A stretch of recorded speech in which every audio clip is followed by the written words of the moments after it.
السلام علیکم بچوں، امید ہے آپ خیریت سے ہوں گے۔ جماعت چہارم میں میں آپ کو خوش آمدید کہتی ہوں۔ بچوں، آپ اپنی کتاب کاروان اردو کا صفحہ نمبر 1 کھول لیجئے۔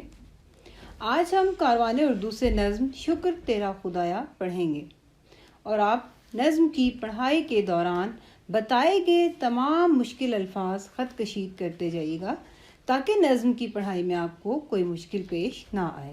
سب بچوں نے کھول لیا ہے کاروان اردو سے صفحہ نمبر 1؟ جی شاباش، اب ہم اس کی پڑھائی شروع کرتے ہیں۔